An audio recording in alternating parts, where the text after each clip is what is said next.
Bom dia! Estou aqui então para o nosso devocional. Hoje nós vamos ler Mateus capítulo 13, a partir do versículo 1, diz assim: Naquele mesmo dia, Jesus saiu de sua casa e foi assentar-se à beira-mar. Uma grande multidão reuniu-se ao seu redor e por esse motivo entrou num barco e assentou-se. E todo o povo estava em pé na praia.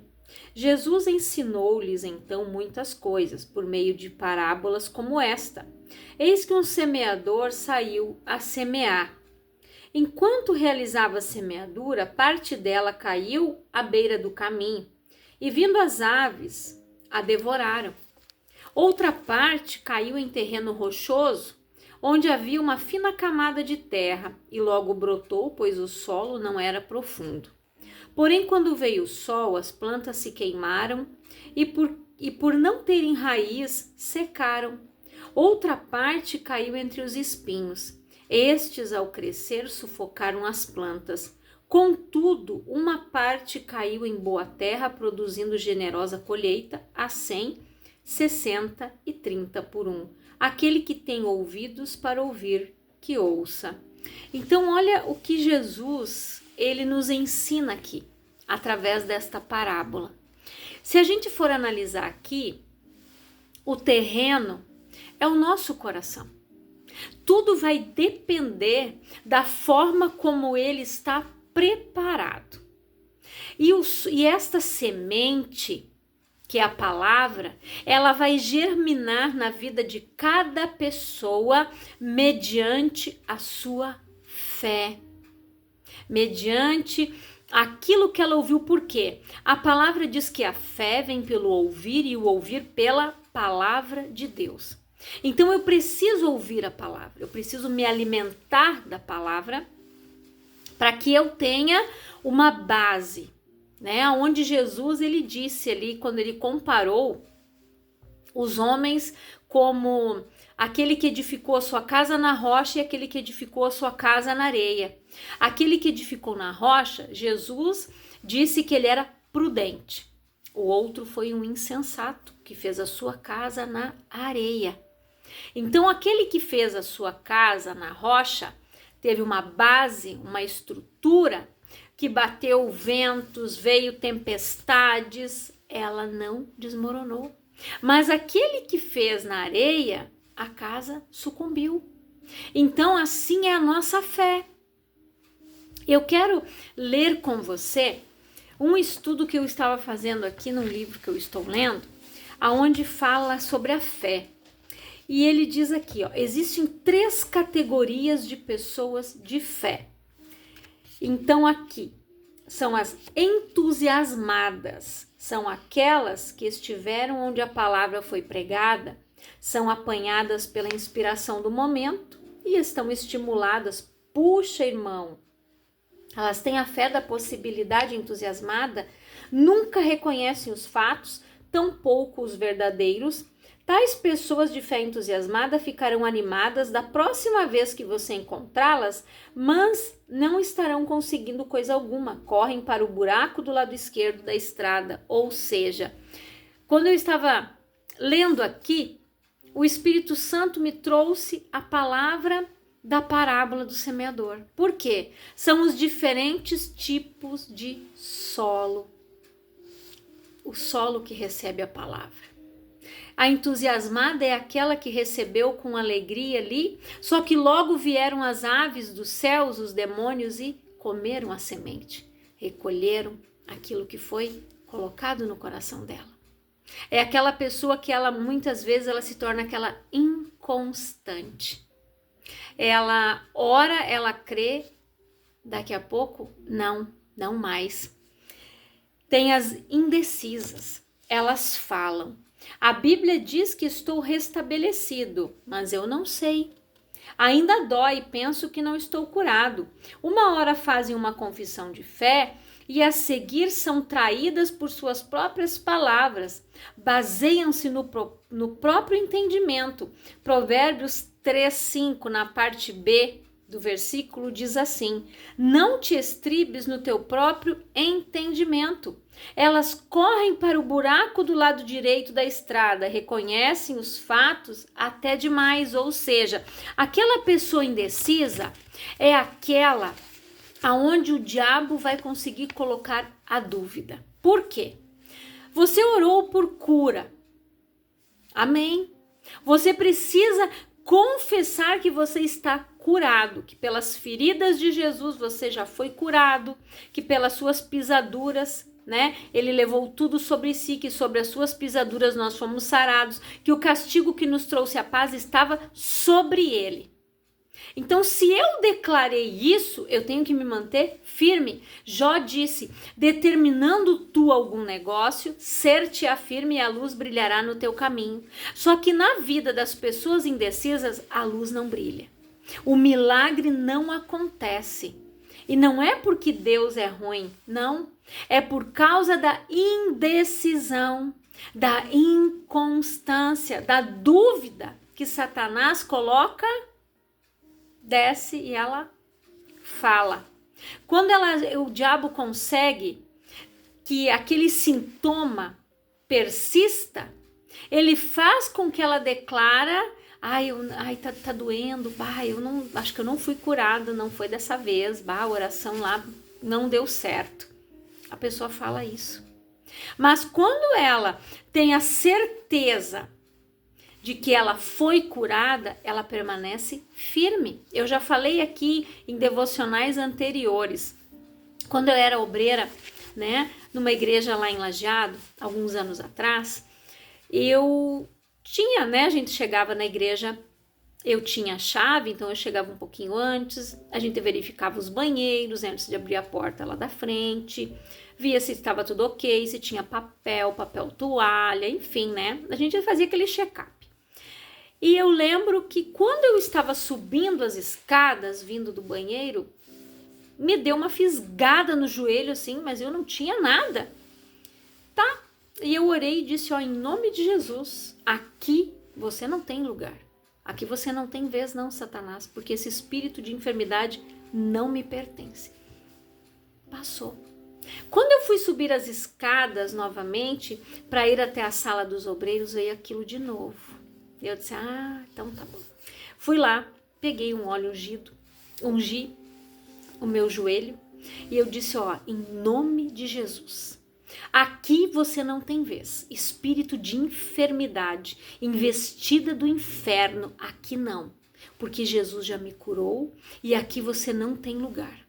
Aquilo desapareceu. Ou seja, o diabo tenta dar umas investidas para ver se você aceita, porque se eu ficasse mancando e dissesse, meu joelho tá doendo, nossa, não aguento, mas era o que ele queria que eu fizesse, mas eu não aceitei aquilo. Por quê? Nós precisamos entender que a enfermidade, ela é um espírito. Todo espírito precisa de um corpo para habitar. E como que uma enfermidade se aloja no corpo da pessoa? Quando ela começa a tomar posse daquela doença. Quando ela começa a tomar posse de um diagnóstico. O médico disse que ela tem sinusite. Ela começa, a minha sinusite, a minha rinite, o meu isso, a meu aquilo. Ela começa a tomar posse. Ela alimenta aquele espírito de enfermidade e ele fica ali. Quando ela entende que aquilo não é dela, ela ora e em nome de Jesus ela vai repreendendo aquilo, ela não aceita. Eu lembro que no dia que eu desci as águas do batismo eu fui curada da sinusite. E eu sofria muito com isso, nossa, eu tinha dores de cabeça, dores na face, assim, terríveis. E no dia que eu me batizei, Jesus me curou. E anteriormente eu já tinha sido curada de uma epicondilite lateral quando eu ouvi a palavra que aquilo não era meu, que Jesus já tinha me curado, eu me mantive firme, eu orei, fiz a oração da fé, o meu braço queimou como fogo e nunca mais aquilo quis voltar no meu braço. Porque eu tenho que me manter firme. Por mais que o diabo tente, às vezes, te colocar uma dorzinha para você pensar, voltou. Não, você tem que permanecer firme na tua confissão. Jesus já me curou. Pode pegar a tua mentira e sair daqui agora, Satanás. É isso que você tem que fazer. Porque esta pessoa aqui, que é indecisa, não recebe nada de Deus. A palavra é muito clara sobre os indecisos, o inconstante. Não espere tal homem receber algo de Deus, porque este não irá receber.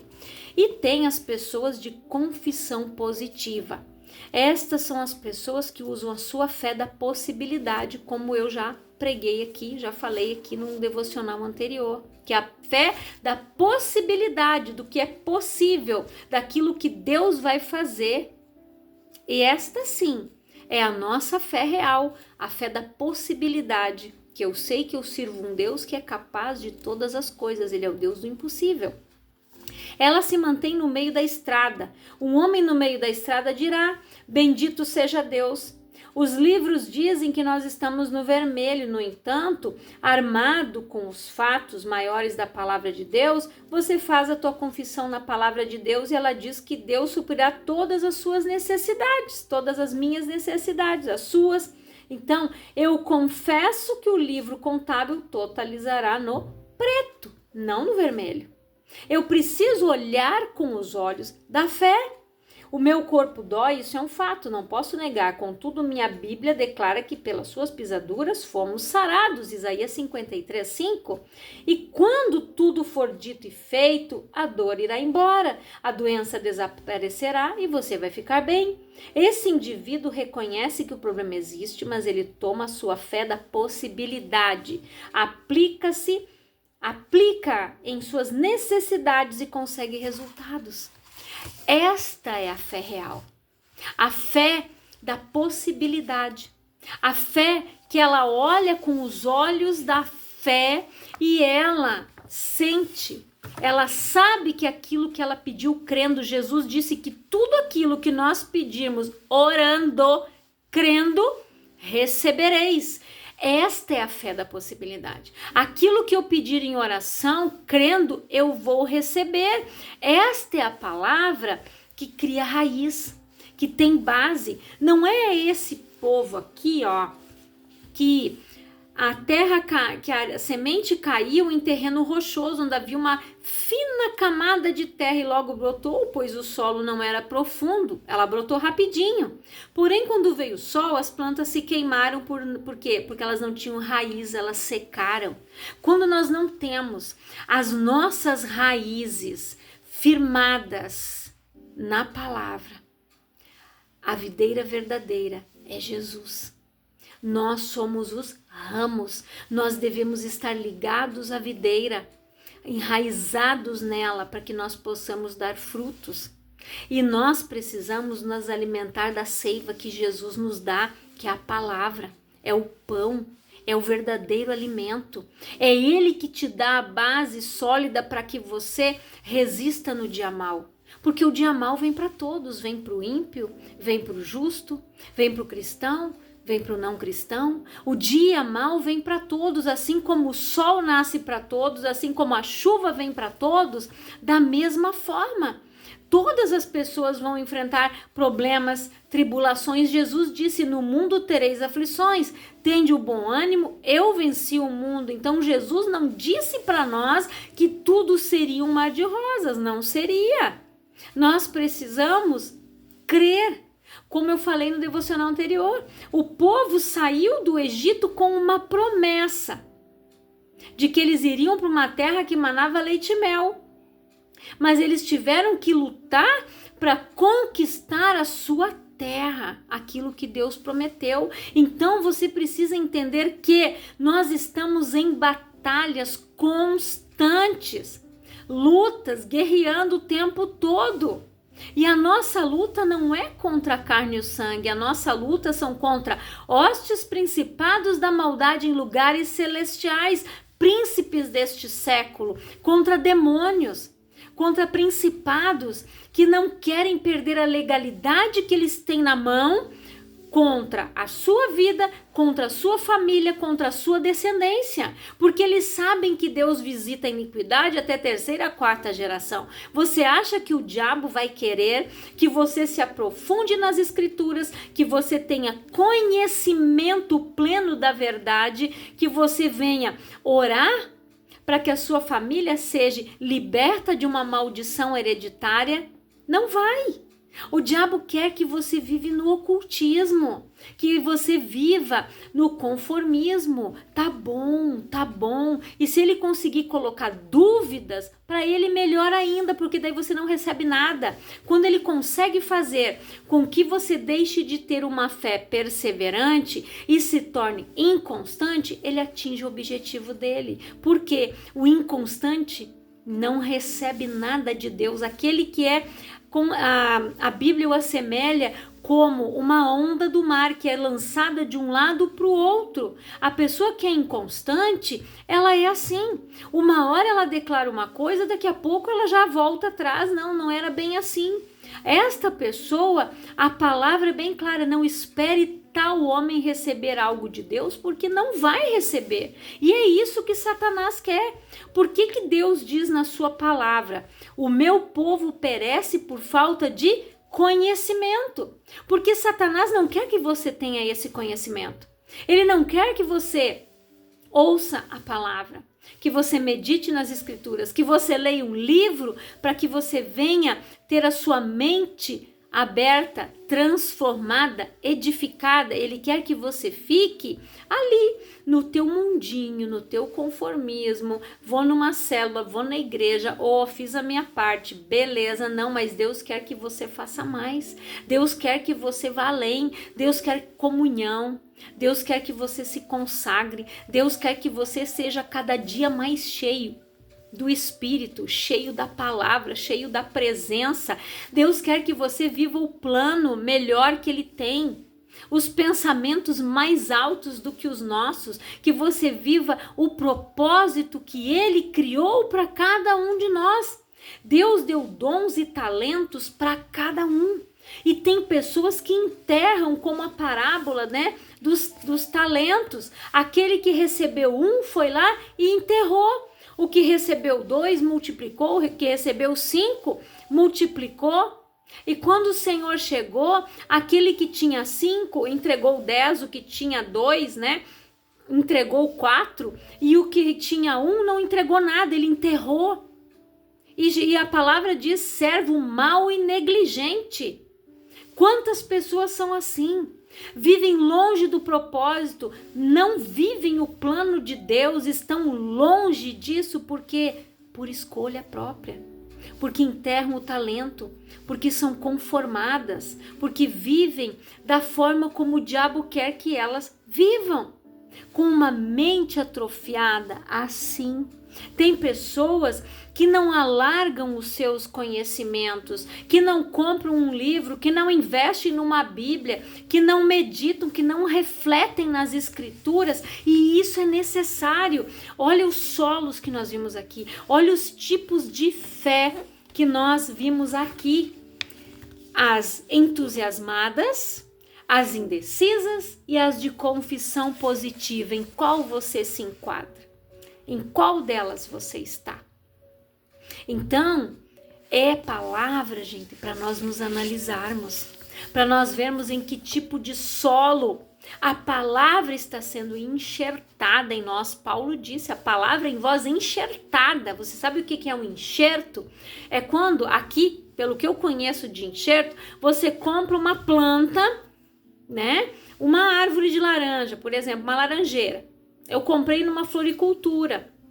Eu comprei aquilo ali, é uma árvore, como a gente se diz, de enxerto. Ela foi criada ali, ela vem com uma terrinha básica e eu vou enxertar ela, eu vou plantar aquela árvore ali na terra, para que ela já dê frutos. Eu já compro ela grandinha, né? Num tempo mais hábil, ela vai começar a dar frutas. Então, a palavra é enxertada em nós. O nosso coração é a terra. Quanto mais eu cavocar, quanto mais fundo eu cavocar, mais profundidade a semente vai ter. A minha mente, ela vai ser renovada, transformada. A mente de Cristo eu preciso ter. Eu preciso ter aquela fé de que tudo se fez novo, de que eu vou viver o algo novo todos os dias. Eu quero viver o sobrenatural, o natural eu vivo. Eu quero o sobrenatural, eu quero mais.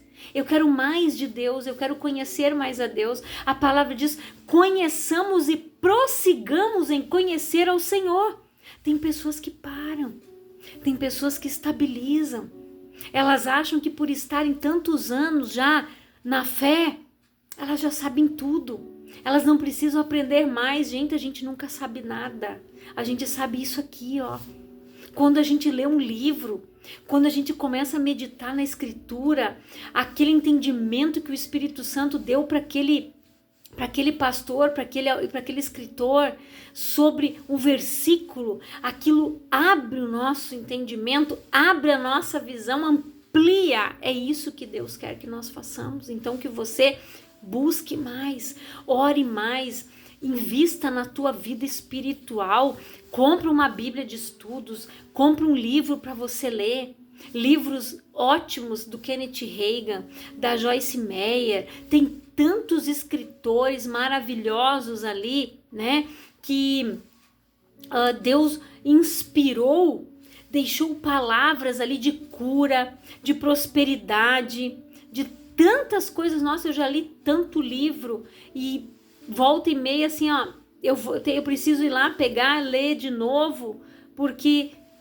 cada vez que eu vou ler eu aprendo novamente. Então nós precisamos nos alimentar da palavra, nós precisamos buscar entendimento, buscar conhecimento, porque é a mesma coisa na nossa vida financeira, na nossa vida, né, no nosso trabalho, na nossa carreira. Se nós não nos aperfeiçoarmos, nós ficamos para trás, e assim é na palavra. Eu preciso ampliar meu entendimento, eu preciso conhecer, eu preciso buscar mais. Então que você seja edificado com essa palavra, que o Espírito Santo fale mais ao teu coração.